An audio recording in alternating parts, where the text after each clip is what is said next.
level of competition there is so high. It just takes one little misstep to lose it all. You have to be perfect.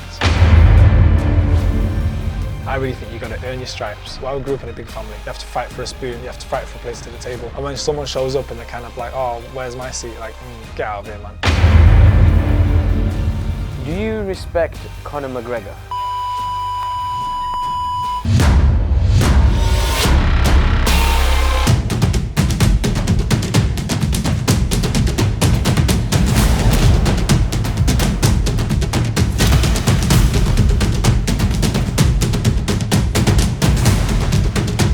Welcome back to my channel where we discuss property, business, lifestyle and well-being. If this is the first time you are visiting my channel, then please hit the like and subscribe button. Yeah, so got some water there for you, some biscuits if you fancy any. Just dip in whenever. That's fine, that's not with that. So Bilal is the one that really told me about you. Okay, nice. He said that I've got a really good brother and he's in, you know, he does fighting and this and that, and good guy, Bilal. Proper good guy. Proper yeah, guy. yeah. Just had a baby, hasn't he? He has, yeah. Big life step, that big change. Well, he seems to be doing all right with it. Yeah. How do you know Bilal? You work with Bilal? He does So with Bilal, it's like I see him religiously every single week. Okay, nice. For recovery. Yeah. Like I'm not a fighter or anything, but no, it's just because I train hard. I do train 7 days a week, plus like I'm working all the time with business, so that recovery part, it's good in terms of like health is wealth, man. But it's mind as well, right? It's everything. Definitely. So I kind of like it, brother. Thank you for coming on. No worries. Introduce yourself to my audience and let them know who you are. From my understanding, you're an electrician. Yeah. You're an MMA fighter, and you're an MMA coach. Yes. Yeah. So in your own words. So I've been competing as a professional in MMA for the last 2 years or so. I think I made my debut in 2018, so a little bit longer than that. Amateur debut, pro debut in 2020, so we're going on 3 years now. I've worked as an electrician. Yeah, I did a lot of work like that. Kind of left that behind now. I focused a bit more on my coaching. I do a fair bit of coaching, but my main priority at the moment is to be a professional and to kind of do well in the sport of MMA. Okay. So how old are you? 28. Yeah. Okay. Yeah. And so let me take it. So you was an electrician, right? Yeah. Were you working for somebody, or did you have your own company? So I became an electrician to allow myself the freedom to work around a schedule that wasn't 9 to 5. Okay. Before that, I was working as a research technician at the university. So I was working in research, and I used to work 9 to 5, Monday to Friday. Yeah. And I was kind of just locked in, working 9 to 5, Monday to Friday. I was doing like a degree apprenticeship, so I was working towards getting my degree done. And I kind of just saw that the progression in that field, because I got the opportunity to work as an apprentice whilst studying, I got to kind of do the jobs that I would do when I graduate. Okay. And I kind of got the opportunity to see like a couple of years into the future. And it felt like I was just going to be kind of stagnating and sitting and doing not much in terms of progression. How old were you though at this point? I was, this is about 6 years ago, so I was probably about 22. Yeah, early 20s, yeah. Early 20s. And I was working, I was doing my 9 to 5, and then I had my son. And it kind of made me think a lot about what I was doing and where I was. Yeah. And whether I was like satisfied with what I was doing. And I kind of realized a few times I'd have conversations with people and I'd say to them, yeah, I'm a researcher at the Uni of Manchester. Sounds really, really good. And I kind of realized I was using that as a bit of a cover. I was kind of hiding behind that, like, sounds prestigious, sounds smart, kind of ticked all my boxes in terms of what kind of image I wanted to present to the world. Yeah. But when I had my son, it made me think a bit more introspectively, and it made me think more about like who I really, really want to be in truth. And that wasn't it. Do you know what I mean? It was like a 9 to 5, very rudimentary, basic work. In terms of my earning potential, it was capped. My professional development was limited. Like I was waiting to the next guy to retire basically before I could get anything going. And then COVID kicked in. So I got the opportunity to go The on COVID furlough. experiment, right? Right, yeah. So everyone's at home for 2 years. Yeah. What do you do with the time? I started training full time. Did you? Yeah. So What, I in just went, COVID? yeah, I just went all in. I was training 6 days a week. Where did you start training? It was behind closed doors. Got it. I was training behind closed doors. I think a lot of us was. But I got this little window because I'd made my amateur debut, the day before the lockdown started. There was kind of a bit of and ahhing as to whether I'd even fight. Yeah. They were kind of saying like, oh, there's going to be lockdowns, there's going to be this. I was saying, I'm probably not even going to fight. Ended up fighting, had an amazing amateur debut, finished the guy in the first round, TKO. Followed all the instructions. So let me just stop you there. So you're 22. You're telling people this is what you want to do, but deep down you want to do something totally different. Yeah. You eventually figure it out when COVID kicks in. Yes. Once you start training. Yeah. When you stepped into that MMA gym. Yeah. You've never done MMA before, right? That's not fair to say that I've never done it before. Right. Okay. I wouldn't say I've never ever done it before. So I've done like bits of kickboxing. At this point, I'd been doing a lot of youth work, kickboxing. Okay. Coaching kickboxing. I've been doing a bit of jits. I've been a lifelong martial artist. This is what I mean. So you had experience. Yeah. You've been in and out of the gyms, and It would be unfair to say that I never done it before. Yeah. But I would say the approach that I take when COVID hits is an approach of a. You just took it seriously. Even though I was an amateur, I was taking a professional approach. Got it. And I was training with professionals. And to be honest with you, even though I had some background, I really do feel if anyone kind of was in that position, they could make as fast progress as I did. In that, the guy that I was when I started, 6 months later, that guy would kick the arse of the guy who started. Yeah. Do you know what I mean? In them 6 months, the progress I made in them 6 months, 2 years really COVID wasn't it?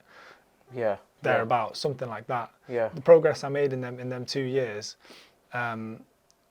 outweighs any of the life experience I had before that. I think certain things like flexibility that I had from childhood, from training martial arts as a child. Yeah. But a lot of it was kind of developed in those first dedicated years. Interesting. So when you start off as a professional like that, and you start thinking, well, I've got a career, I can make a career out of this. Firstly, what is a career of an MMA fighter usually? Yeah. What is it typically? Yeah. So the opportunities to make money from fighting are quite limited at first. You're kind of stuck between a rock and a hard place. Like, that's what they say, innit? You're stuck between a rock and a hard place.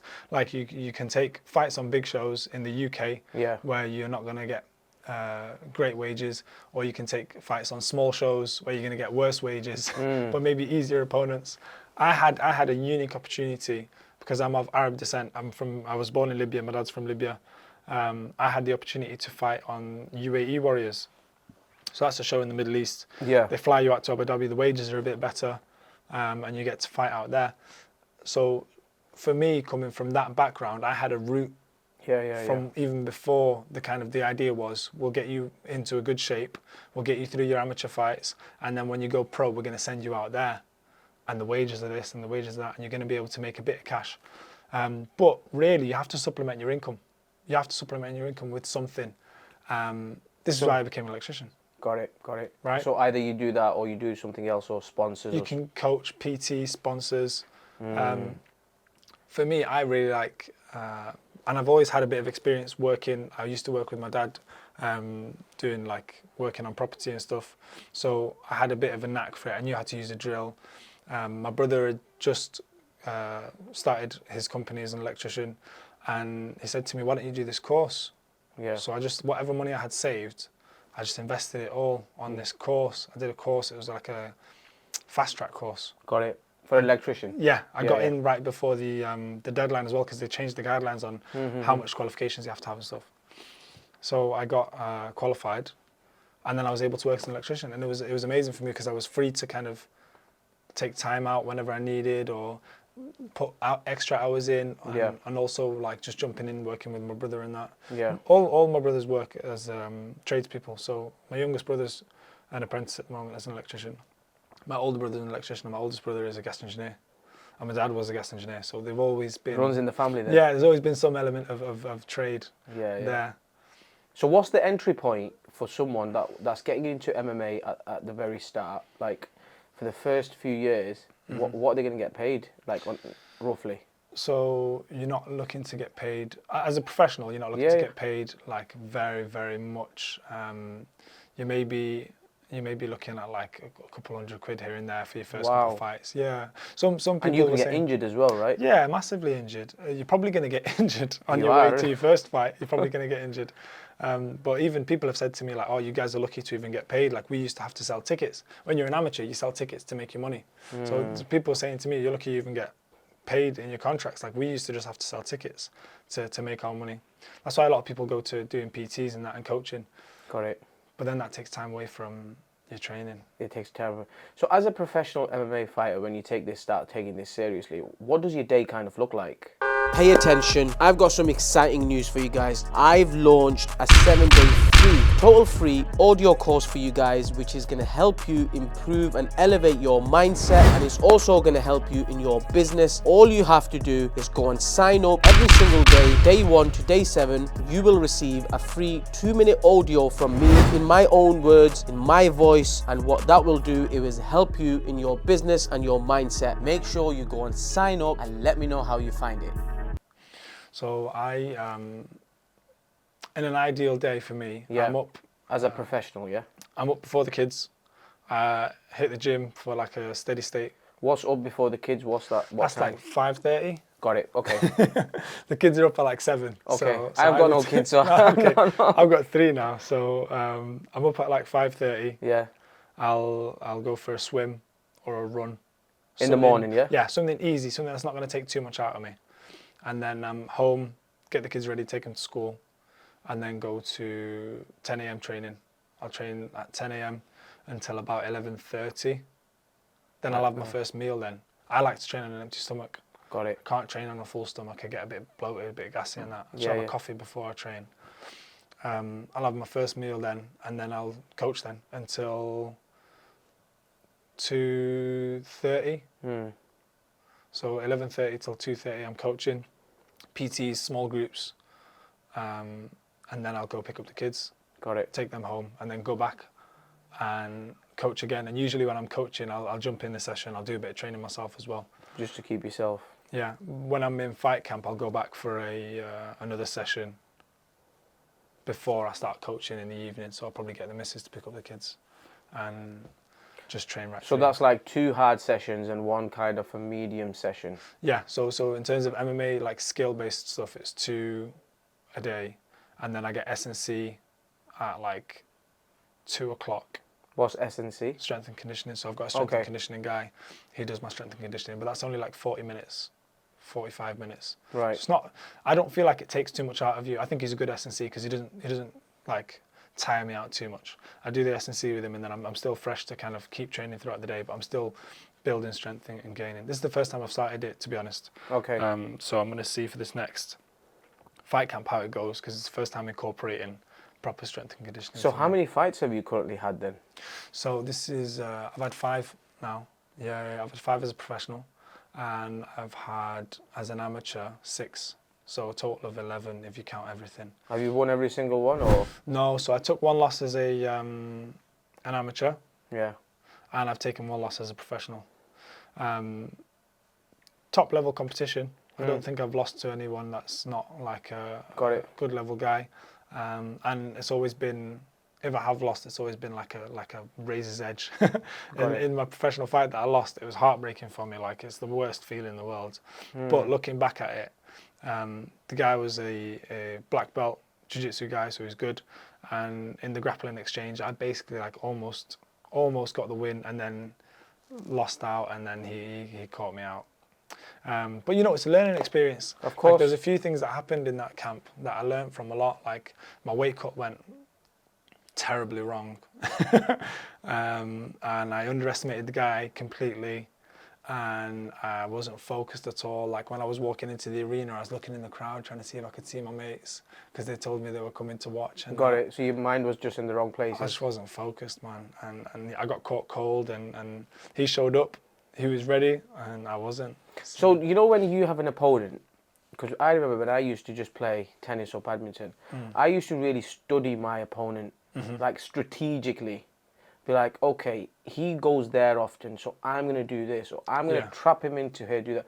Do you do that as well when it comes to fighting, or is it more like I just want to finish this off? Nah, definitely. I'm very much a strategic person. Like I break things down a lot. I like to look at like the tactics and strategy behind stuff a lot. Yeah. But I rely on my coach a lot more for the strategic breakdown. Because it takes time, right? You're studying. Takes time. I have a bias whenever I'm looking at someone. I'm always going to have a bias as looking at them as an opponent. I'm either going to build them up to be like, oh, this guy's really serious, I need to take him really serious, and then take everything serious, or I'll like put him down, be like, oh, I'll smoke that guy, he does nothing Mentally, useful. yeah? Yeah. Yeah. Whereas my coach is someone who can look at it maybe from a bit more of a level-headed standpoint. Yeah. Right, and make a plan, and then we can stick to it. I really believe that you need a nutritionist, you need a strength and conditioning coach, you need someone to run your training, you need someone to give you a plan, and then you follow the plan and you action the plan. Myself, I found that if I make plans, I always change them. I can never stick to a plan. If I'm in charge, I've made a plan, I'll change the plan. I'll make a plan, I'll change the plan. A training plan, right? Whatever it is, Right. I'll go keto this week, and then next week I want to be vegan, and like I need someone to say to me, this is your plan, show up every day and do this. And that's what I found really works for me. Okay, but in order in order for someone to have that on your team, I suppose you need someone who you respect, right? As a coach, or someone you fear a little bit. Yeah. Not fear as in like that, but like... That's definitely an element of like, you can do this, and that's why I trust you to show me how to do it. Yeah. So how do you decide as a fighter who is the right coach or who's the right trainer for you? I guess I was lucky to have had the things pan out the way they did. From my amateur fight, the first person that came to corner me was my current coach, Aaron Wilkinson. Okay. And since then, our relationship has just kind of grown. First time I flew out and fought internationally, he came with me. And again, there was another level of learning and understanding from him. And it just so happens that he was the guy that I never found him and went, I'm going to go look for this guy. Yeah. He was just at the gym. I trained at Top Team, right? First, I went to Top Team. Is that Manchester Top Team, Manchester Top Team, yeah. Okay. So I didn't look at Manchester Top Team because of Aaron Wilkinson. I looked at Manchester Top Team because I wanted to see who's the top MMA athletes in Manchester right now, where are they training? Or the ones that are based in Manchester anyway, because there's some from Manchester that don't train in Manchester. Yeah. And I found Manchester Top Team seems to be the place that to go. And then when I got there, I found Aaron, and it makes sense, right? You go to the top place, you find the best coaches. People. Yeah. And Carl Prince as well. Those two guys are definitely amazing coaches, and they've added a lot to my game. Improving every day though, right? Yeah, 100%. Learning every day. 100%. I've moved my camp now. I don't train at Top Team anymore. I train at Daywalkers now. Aaron has opened his own spot. Where's that? Where's Daywalkers? It's in Earlham, so it's just by the Traff Centre, about 10 minutes. Okay. 10 minutes from the Traff Centre. So that's where I'm training now. That's where I run all my coaching. And I just find with Top Team, because like I said, I found Top Team by thinking, who's the top guys? Let me search. Everybody does that. So what happened with Top Team was it became a really, really big gym with loads and loads and loads of people on the mat. And there's a time and place for that. And I still do pop down, but most of my training now is kind of behind closed doors in a smaller facility with less people around. Makes sense, yeah. Yeah. Because when people get big, it's in any industry. If your infrastructures are not good and your fundamentals, like it will have an impact on people, because you can't keep an eye on everything. Exactly. So someone gets neglected. And at this stage that I'm at now, I really feel like I'm building towards, if things carry on as they're projected, yeah, I should be knocking on the door of some top promotions. I should be entering into the big leagues. And if I have even like a little misstep, yeah, a little fundamental thing that's not quite right, something overlooked, it could be completely undone by that. Got it. Makes sense. What are the top 3 companies out there, for example, in that fighting game? Who are they? Like top 3 promotions? Yeah. I would say ONE FC is up there, but I feel like it really caters to like the Asian market, and I don't really feel like I would ever kind of fight in Sri Lanka or Malaysia or anywhere like that. Yeah. So I kind of look, obviously I'd say that's up there, but I'd put that one to the side because it doesn't really appeal to me. Yeah. I would look at probably the UFC, Bellator and PFL Got it. as the top three. That Francis, he's Ngannou, just yeah. signed up with PFL, right? Yeah, he's just signed with PFL, yeah. That would have given them a boost, right? Definitely gives them a boost, and I'm glad I don't have to deal with that. I'm a featherweight, so don't have to deal with no heavyweights. So featherweight, what weight is that then? You're a featherweight, right? Yeah. So when I get on the scale, I weigh 66 kilos. Okay, that's when you're fighting on the day you're fighting, or the day before you're fighting. Yeah. So what do you weigh now? Today? Yeah. I don't want to say. Or is it because that's true? Because by the time it comes out, they might know, right? So okay, let me ask you this way: what's your walking weight like day to day? Day to day weight. If I'm out of camp and I'm enjoying myself. That was a good answer. That because that's how people pick up things, right? Yeah. So this is what he walks around in. Yeah. I'm gonna catch him here. Or I'm gonna When I'm in camp and I'm training hard. Yeah. I'm weighing about 76, 75. So that's not much. Not much, not too much. So for you, like the 5 fights that you've had, Yeah. have you found cutting weight challenging or easy? I had one really, really bad weight cut, and the rest of them have been dead easy. The rest of them have been really, really easy. And the one really bad one, I kind of went into it and I was like, I've done this before, I know what I'm doing. Let's just do it like this, because every other time we've done it, I feel like we've just wasted time. So I was wearing a tracksuit. We were in Abu Dhabi. It was the middle of summer, roasting hot. I wake up at like 4:03 a.m. to start my weight cut on the day. Right. So that I can be weighed in for 8, then rehydrate. So I'm up. I'm like, right, listen, I've got my tracksuit on. I don't want to take it off because I'm not going to want to put it back on again when it's full of sweat. So let's leave this tracksuit on. Last time we had to do 3 rounds in the sauna, under the towels, in the sauna, under the towels. That's what you do, right? You get in the sauna, heats you up, you get under the towels, that traps the heat in and your body starts to sweat. Yeah. So last time it took me at least 3 baths before 3 sauna runs, before I managed to get close to my weight. So I said to my coach, I was like, listen, let's not mess around. We know it's going to be 3 times. Let's just go 3 times. So I did these 3 times and then I get on the scale after the 3 times and I've lost like 0.3 of a kilo. That's it. I should have lost like 3 kilos. So I've lost like 10 times less than I expected to. Flipping hell. And at this point, I'm starting to experience heat exhaustion. Stress, everything's just getting to you. I'm stressed out. I can't see, like my eyes, you know when you stand up too quick and your eyes go fuzzy? My eyes were like that for like 30, 40 minutes. Like I couldn't see anything. And you can't eat anything as well, right? No, I have to make weight. I have to weigh in, so I can't have anything to eat or drink. I'm trying to take the water out. I think what it was I think the air was really humid and the wet clothes were sitting on my skin and I just wasn't letting any more moisture out. Right. I don't know why. I think maybe my body could sense that there was water on my skin and it didn't want to release more. Like, I think you have to dry it off, because what we did then was I got in the sauna and we got the towel on me and I just dried off with the towel. Got it. After taking like a good 30-minute break. So did you eventually make the weight? So we managed to do another couple saunas, and in 45 minutes we took off them 3 kilos that we needed to. Wow. So then I'm like, I'm done at this point. I'm so close to not quitting, because I feel like no matter what, I'm gonna get the weight off. I put it in my head. They have the saying, like Libyans have the saying, you close your head. Like you put it in your head, you close your head and you just do it. And that's the approach I have to weight cutting. Like regardless of how hard it is, I'm just gonna get it done. Put it in your head, close it, just do it. Just go for it. Yeah. So I was gonna make the weight no matter what, but it's the time sensitive thing. You're gonna run out of time. So we had like 10 minutes left before weigh-ins. I walk in, I get on the scale, I'm like 30 grams, I think it was, 30 grams over. And I'd had like a fresh haircut. So my hair had grown out a bit, I'd had a fresh haircut. So I just said, that's it. I remember walking from the sauna to the weigh-in area and there was barbers on the way. So I just walked back into the barbers. I've got like 5 minutes to do this. Yeah. And I just said, you need to shave my head now. And she didn't speak English. So I've just grabbed the clippers and just started shaving my head.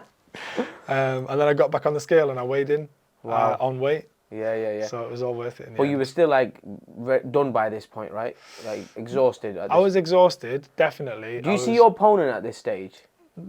Yeah. So could he look at you, and if his weight cut's going good, and he'd be like you're done, you mate? There's definitely an element of that. Mind game. There's definitely an element of that. Yeah. Yeah. There wasn't that much of the time for me to see him and him to see me, and I think Got it. I don't think I seen him when I weighed in because I was the last one to weigh in. I think he might have weighed in and gone home. Got it. But I definitely seen him in the time running up to it.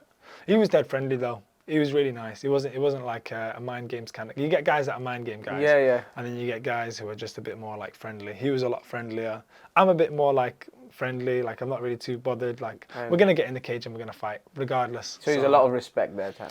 Yeah, definitely respect. Like But you got to be a little bit of a marketer as well, right? I'm terrible at marketing. Are you? I wish I was better. I'd be the worst. Yeah. I would literally demolish you with my Oh, words. you go for it, yeah. I can't. Oh, no. I really struggle with it. Okay, so this is one thing I've really wanted to always know, is that, see the cutting weight part, what is the best way to cut a lot of weight quick? Hey YouTube, I'm really sorry to cut you off, but I have to share this with you. I want you to get to your next level, and I believe that personal development is the gateway to success. So what I've done is I've gone and created a 7-day free audio course. This is totally free. All you have to do is sign up, and from day 1 till day 7, every single day, you will receive a 2-minute audio from me, which will elevate your mindset and give you power in your business. Make sure you go and sign up and let me know how you find it. Because I take it you left it till a few days before or a day before. Yeah. Why wouldn't you just, like a week or 2 weeks or even a month prior to it, start losing a bit, do a bit more, Yeah. conditioning work or cardio or whatever? Yeah. Why would you not do that? It's like a balance because I want to lose weight quick Yeah. so that I can get back to a heavier weight. If I lose the weight 5 weeks in advance, the weight cut's going to be easier. But when I come back from it, I'm not going to be able to get to In a the good fight, weight. Yeah. You want to be like stronger, innit? So in the fight, I want to be the same weight that I've been training at. Makes sense. And the point of weight cutting is to kind of gain an advantage. I want to be bigger than the guy, really. And anyway, you can give me an advantage, I'm going to take it. Do you know what I mean? But would that not have an impact on your strength and conditioning? Yeah. That's why you have to know your balance. very carefully balance it. That's why I like to just give it to my strength and conditioning coach, my nutritionist. Yeah. He's in charge of that now. Previously, I didn't used to do any strength and conditioning, and I would just do the weight cut however I do it. However, cut out carbs 2 weeks beforehand. Only eat dry, boring food, no salt, no flavour, nothing. Yeah. And then he's kind of come in and he's been like, actually, you can eat a lot of that stuff that you're not eating. And now I'm going into weight cuts a lot less stressed out, a lot more relaxed. Yeah. The weight cut is still intense. It's still a big deal, but just prior to the weight cut and immediately afterwards, I feel a lot better. I understand. Yeah. So if I'm 75, Yeah. and I want to get down to 65 in a week, Yeah. what is the quickest and fastest way to do that? If I started Monday and I wanted that result by Sunday. So you do water loading. So you start to increase the amount of water that you drink. So break that down in detail for me. So yeah. So Monday, you how much water would I drink? I think there's a set number of litres that you drink per body weight. Okay. I'm not sure exactly how much it is, but I normally drink like 7-8 litres of water. Monday. Yeah. Tuesday as well. Same again. Wednesday, I think same again. I've got it all written down somewhere. Yeah, so what about your food intake? What's that like? So then you're going to start reducing carbs, right? Because every gram of carb holds on to like 4 grams of water, I think. Something like that, yeah. Yeah. So you remove your carbs, or at least as much as you can. Yeah. You limit your carbs, and you start to drink water to like flush out everything. Like as the water goes through you, it attaches to things and takes it out of your body. Yeah. So you kind of like rinsing. Do you increase your protein? I don't increase it, but I will eat mostly protein and fat. Okay. Good fats though, right? Not like avocado. A chocolate or something. No, Yeah, avocado, like nuts, Got it. Yeah. stuff like that. Really, really boring food, really, to be Yeah. honest. And limit carbs, and then flush everything out with the water. So 7 liters till Sunday or till Friday? I think you cut, so then you do a 24-hour no food, right? Yeah. Say you're weighing in on Friday, Yeah. Thursday, 12 o'clock, you stop eating, you stop drinking. And I think Wednesday, I'm not sure if you drink just as much, you might drink a little bit less. But basically, drink loads of water, and then you drink nothing and eat nothing for 24 hours. And go in the sauna And then you need to cut the last bit of weight, so then you need to jump in the sauna. Or some people jump under towels. Some people will just put a sweatsuit on and run. treadmill. Treadmill. How long do you run for though? Just keep running? I don't run. I wouldn't. I think it's too much. I think it's too. Because I've seen Khabib doing a lot of running. Yeah, I think it's a lot of stress on the body to make yourself run. When you're sitting in a bath, yeah, it's stressful because you've got no water in you and you're tired. But at least you can just be sat there doing nothing. If you feel like that and you've got to then go and run, I feel like that's a lot of work. How does sitting in a bath with water, you lose weight? It's hot water, so it makes you sweat. Right. The hot water makes you sweat. What it is if you get in a sauna, everything in your body is exposed to the heat. So you get more effective heat on like your brain and your head and stuff. And I think, I'm not too clear on the science of it all, but from what I understand, you get in the hot bath, the water allows the heat to travel to you a bit better. It transfers the heat a bit better into your body. And because your head's out of it, your head's not getting heated up too much. So it's up to there, your water's up to there, Yeah, your head's out, so you're not getting your brain heated as much. So I think it's better on your head. Right. Again, there's a couple studies on it. I've not read through them. I'm not 100% sure on the science of it. It's mad that, isn't it? Yeah, at this point, I kind of like that I have someone to just ask, like, what do I do? And Yeah, you got a professional. he kind of just tells me, right? Yeah, it makes it a lot easier for me. Right, okay. Cauliflower ears. Tell me about them. Like, how long did it take you to get them, and how do you get them? What is it? People just grabbing hold of your ears and they just swell, or what? What is it? Yeah, so your ears get rubbed against when you're grappling and stuff. A lot of people like framing, pushing on your head, shoving them about, and usually, or for me, this is what happened: is my ears started to get really like tender, and they were red, and they started to swell a little bit, and then it's just like a one-time impact. So for this one, I shot a double. I caught an elbow right on my ear, and that's it. Then instantly just inflated like a big ball, like a big golf ball on my ear. The first time, right? That's the first time, yeah. And then you kind of stick a needle in it, and you pull all the blood out of your ear, and then you're meant to get two magnets and pinch it together so it can heal. Right.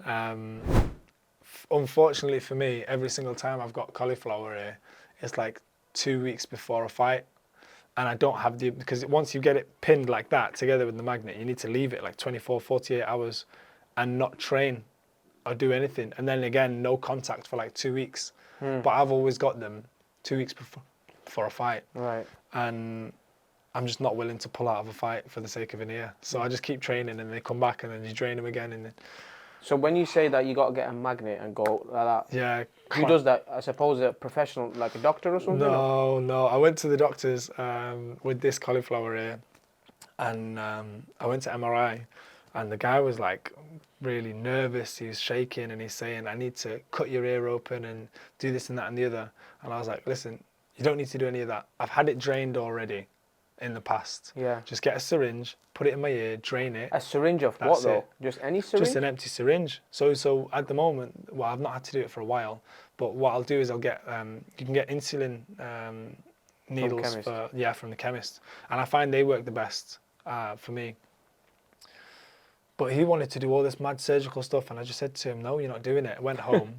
I'm lucky my missus is a nurse, so she's used to using needles. She has to inject people with stuff. Yeah. So I just get her to do it. But I just wanted local anaesthetic.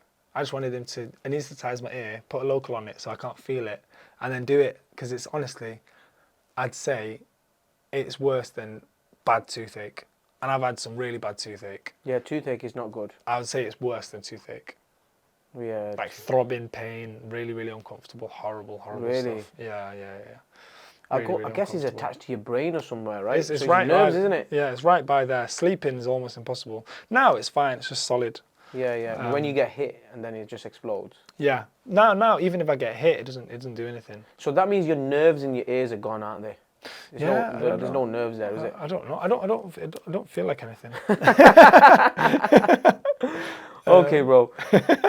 In the game of UFC, Yeah. in the mixed martial arts space, Yeah. who do you the top five well-known fighters? Who do you respect? I think you can't mention the top 5 without talking about guys like Islam. Instead of saying top 5, what I'll reframe that to any 5. So not any in order. Who would you Yeah. like? If you had to pick 5, I want to sit down and have a meal with 5. Okay, nice. With 5 Yeah. MMA fighters. Yeah. Who would you pick? The person I watched most growing up was George St. Pierre. Okay. Yeah, he would have to be at that table. I'd love to sit down with Habib, Yeah. Islam. I know they're probably going to say similar stuff, Yeah. but you can't disrespect the domination that they've shown. Yeah. Oliveira, Charles okay. Oliveira, The Brazilian guy. yeah, Yeah. he seems like he'd have an interesting story. He kind of went through like a career resurgence. So even though he might not have been dominant for a long time, you saw him kind of get into the UFC, struggle, and then make a mad comeback. So I think that'd definitely be worth talking to him about. And then finally, I'd have to put Volkanovski in there. You know, just the level of competition he's fought is incredible. Yeah, yeah. And are these all your weight size fighters? Not far off. So I've fought at lightweight and featherweight, and most recently I fought at 74, which is like light welterweight they call it. I had a last minute pull out, so I went up 2 weight classes. Yeah, yeah, yeah. So that last name you mentioned, is he from Australia? Yes. Okay. Yeah. Is he the guy that fought Islam? Yeah. So there might be a little kick off at the dinner table. You never know. I'm sure they respect each other though, Yeah. right? Yeah. Do you respect Conor McGregor? Yeah, I'd say I respect him. I wouldn't say that his way of doing things is anything like my way of doing things. Yeah. I think we're different sides of the same coin. Got it. Yeah. And that's fine because you can Yeah. disagree with people but still talk to them, right? I've got people that I train with that I'm very friendly with that are much more like that, where they like to do the whole shit talking. Yeah. They like to be very mouthy. I just feel like you should really stay in your lane in terms of what you're gifted at and what you can do, and kind of understand what comes naturally to you and what doesn't come naturally to you. Yeah. And if I started trying to trash talk, I'd probably just make everybody laugh. I don't think it would be, and not in a like, oh, he's so funny, but like in a what the hell is he doing kind of way. Yeah. It doesn't come naturally to me. I don't have the gift of the gab like that. Yeah. Okay, but he has done a lot for the sport, right? Definitely. Yeah, it's brought a lot of attention, a lot of money into the sport, a lot of eyes on the sport. Yeah. Do you think he's done now? Or do you think he's got so much money where the focus is just not there anymore? I think he'd struggle to compete at the top level, and I don't think he'll ever be able to get back to that. But that's not to say that he's not good. Yeah. Like a lot of the time people see people slip from that top rank, Yeah. and they kind of think, oh, it must be a bit crap. And it's like, not really. The level of competition there is so high. It just takes one little misstep to kind of lose it all, you know? You have to be perfect. Yeah. I've heard he's preparing to come back to fight Michael Chandler. Yeah. Who do you think wins that fight? I think Chandler stands a good chance, you know. I think he does. I think either one of them, they're a bit like glass cannons, aren't they? So it just depends on who smashes first, right? Like McGregor, I've never seen McGregor kind of do well in the later rounds. He's kind of an early round fighter, comes out hard. And Chandler, again, like I'm surprised his body can hold up to the kind of punishment he puts it through. Yeah. So whoever wins, I reckon it'll be within the first 2 rounds. And I think it could go either way. Yeah. So with you fighting, you invest. How do you invest your money? Are you making enough money to invest? Like, how do you invest your money when you're making it? Have you got good people around you, or at this stage you just focused on increasing your revenue? I've got like a small crypto portfolio. Don't tell me that, bro. Yeah. Your crypto portfolio. I don't decide anything for myself. Yeah, yeah. I've got my brother's kind of into it. He does a lot of reading on it. Okay. And he makes a lot of decisions for me. He'll say to me, "I'll buy this, Buy sell this, that." yeah. Yeah. A lot of it's kind of like main line stuff, no alternative stuff, like a lot of mainline stuff. But again, like he'll just tell me like it's a good idea to put some money into this. Put a bit of money into it. Anything else or not at this stage? Not at this stage. At this stage, I'm still kind of in a building phase. Got it. So I'm really focusing on kind of reinvesting and building Your coaching. my coaching business. At the moment, that's quite a big focus for me since I decided I'm not going to pick the tools up again. Yeah. I don't mind picking them up. I did them for my house because I just moved into a house. I kind of did a lot of renovations myself. And I wouldn't mind doing a bit of work here and there. But generally, I kind of want to put the tools down now and really, really focus on building a coaching business to the point where I can have a couple of people working under me, and then I can kind of take a step back. Got it. So see your coaching business, is it at a very early stage at the minute? I would say so, yeah. Okay, Definitely. so have you found any struggles with business in terms of coaching? Yeah. So I have trouble with marketing myself and kind of letting people know what I'm doing and kind of attracting attention. I'm currently talking with a potential business partner who's going to kind of take over a lot of the marketing aspects for me, which is great. Yeah. But I'd say that's my main downfall. Like in terms of coaching, I don't think you could find someone who's more dedicated to the craft and more dedicated to seeing people develop. And that's what I kind of specialize in, is like taking people who are maybe outsiders to the sport and kind of giving them a route in, saying, look, this is what I do, this is how I train, let's get you a fight. Let's take you from nothing to something. Yeah, well, you know what? It's interesting you say that, because most business owners have the same problem. But it's just because we've never been taught it, so it's just we have to learn on the go kind of thing. Yeah. So, last few questions then. So if somebody walks into your gym and says, I want to be a fighter, what do you look for to see that if this person's got potential or not? So I like to see a few things, and most of them are not necessarily like talents, right? So one thing I really like to see in people is them not to ask how long they're going to be doing something for. If someone tells me they want to be a fighter and I'm coaching them, not that I'll like disregard them if they do this, but I really like it when people are kind of like, okay, this is the work, you've asked me to do this, I'm going to crack on with this. I'm not going to worry about what is next. I'm just going to give my 100% into what you've given me, and I'm not going to worry about getting tired. Because that fear of getting tired is usually what makes people tired, because they're so worried about being tired. And that's a big problem, like being tired. So if you've not got that fear in you from the get-go, it's a lot easier to work with. You're going to get your conditioning easier because you're not afraid to do the work to get it. Another thing is kind of not being afraid to get hit. Some people can build it, some people naturally just have it, and then some people can never learn it. And I don't know what that is. I wouldn't say never learn it. That's probably a bit unfair. There are some people I have seen never learn it. Whether they could or can't, I couldn't tell you.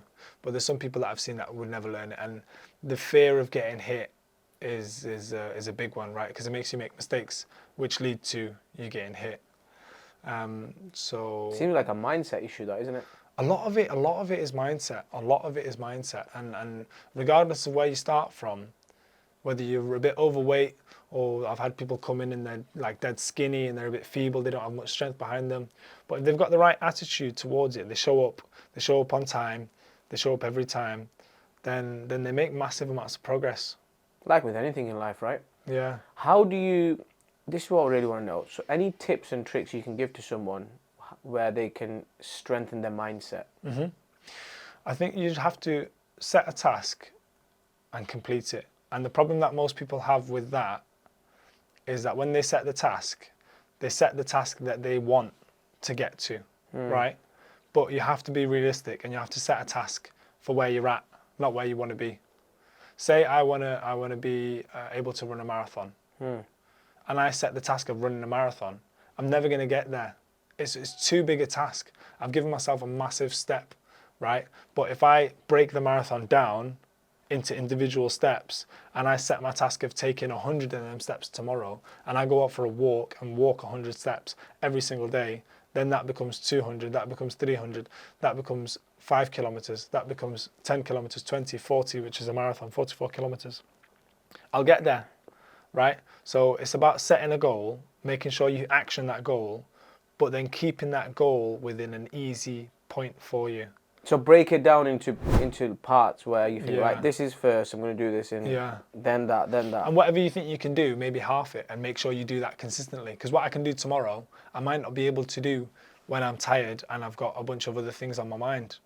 So it's always better to kind of set your expectations to an achievable place and then just consistently hit that goal and then maybe ramp it up a bit. I think that's great advice, that. Yeah. So for you, have you got any fights coming up? Any faces you're going to smash, or what? What's happening? So I've got a few talks of a few different opportunities for me. I kind of need to stay ready for all of them. Hopefully early July, I should be fighting on a quite a big show in Germany, PFL. We'll see how that goes. I've not got 100% confirmation yet, but I'm hoping to be fighting early July. If not September time, there should be something in the works for then as well. Okay. Well, before we wrap this up, anything you want to say to the younger generation or people that are coming into the game, or anything you can just share, or anything? I would say that don't waste your time. Pick what you want to do, have a go at it, and if you find out that you didn't like it, then you've learnt something and move on to the next thing. Don't wait and hide behind a job title, or hide behind what you think people should do, or what you think people would expect of you. Kind of pick a lane, go for it, and if it doesn't work out, you learn something and you can try another one. Yeah. I think that was great. I'll tell you what, one more question. What generally pisses you off? I'm really not a big fan of entitlement. I really don't like entitlement. So like when someone kind of shows up somewhere and they kind of expect me to do something for them, or they expect to be treated a certain way, I really think you got to earn your stripes. I grew up in a big family, right? You have to fight for a spoon, you have to fight for a place at the table. And when someone shows up and they're kind of like, oh, where's my seat? Like, get out of here, man. Like, show me that you deserve it, and then you can sit at the table with us. I like that. Entitlement is not what I want for me. Earn your stripes, right? Yeah, man. Yeah. Brother, thank you for coming on. Nice one. We'll put everything in the description below. People will reach out to you, and Spot on. I think that's been amazing. I've just been locked in. That's good.